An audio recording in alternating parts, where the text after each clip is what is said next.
आता तुम्ही म्हणणार असं घेऊ कुठं निघालाय, तर मी निघाली प्रीती संगम बघायला कराडचा. मग काय या मोठ्या पुलाकडे बघत निघालो की प्रीती संगमच्या वाटेनं. आम्ही निघालो आणि आम्हाला केव्हा ट्रॉफिक लागलं नाही. आज केव्हा झालंच नाही. आम्हाला दरवेळी जाताना येताना ट्रॉफिक लागतंय. मग काय या पुलाखालनं जात होतो बा. मग काय हो 80त पास घालून आलो की प्रीती संगमपाशी. एकदाच या प्रीती संगमपाशी आलो की गर्दी बघितली मायना झाल्या. मग काय आम्ही लावली गाडी. मग या घोड्याला बघितल्यावर माझं लहानपण आठवलं. लहानपणी माझ्या अंकलनं मला या घोड्यावर बसवलेलं. लगा लगा लगा कसला बदललाय लगा प्रीती संगम बाग. पहिला मी लहानपणी आलतो तेव्हा काय नव्हतं इथं. आता काय जण का उठवलाय सगळीकडं काय काय काय काय काय काय नवीनच दिसाय बघाय भेटते बाबानो.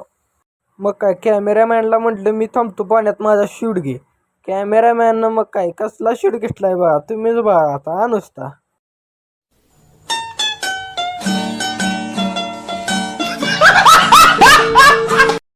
एक शूट घेतलाय तेवढा बघा आता कसा झालाय. कमेंट करून सांगा.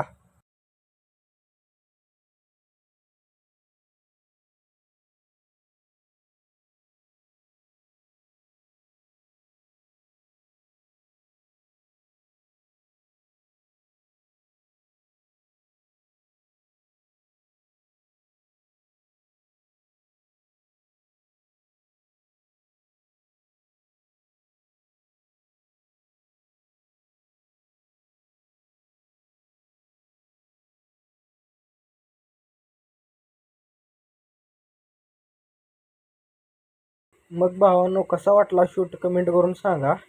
मग काय आलो वरती. वरती आल्यानंतर जरा फिरलो. काही सगळं वेगळं वेगळं नवीन नवीनच करून ठेवलंय. मग काय इकडं तिकडं जरा फिरलो.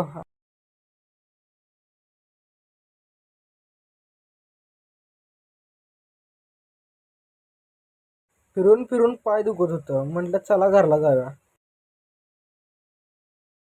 तर भावानं बाहेर आलो. बाहेर आल्यानंतर गाडी काय गावाचे नाव घेणं. गाडी कुठं लावल्या गावतच नव्हती.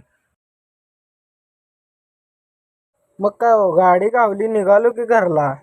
म्हटलं जाताना चिरमुरं घ्यायच्यात. मग चिरमुरं घेतलं आणि निघालो घरला. भावाने रिक्षावर काय लिहिलंय बघा.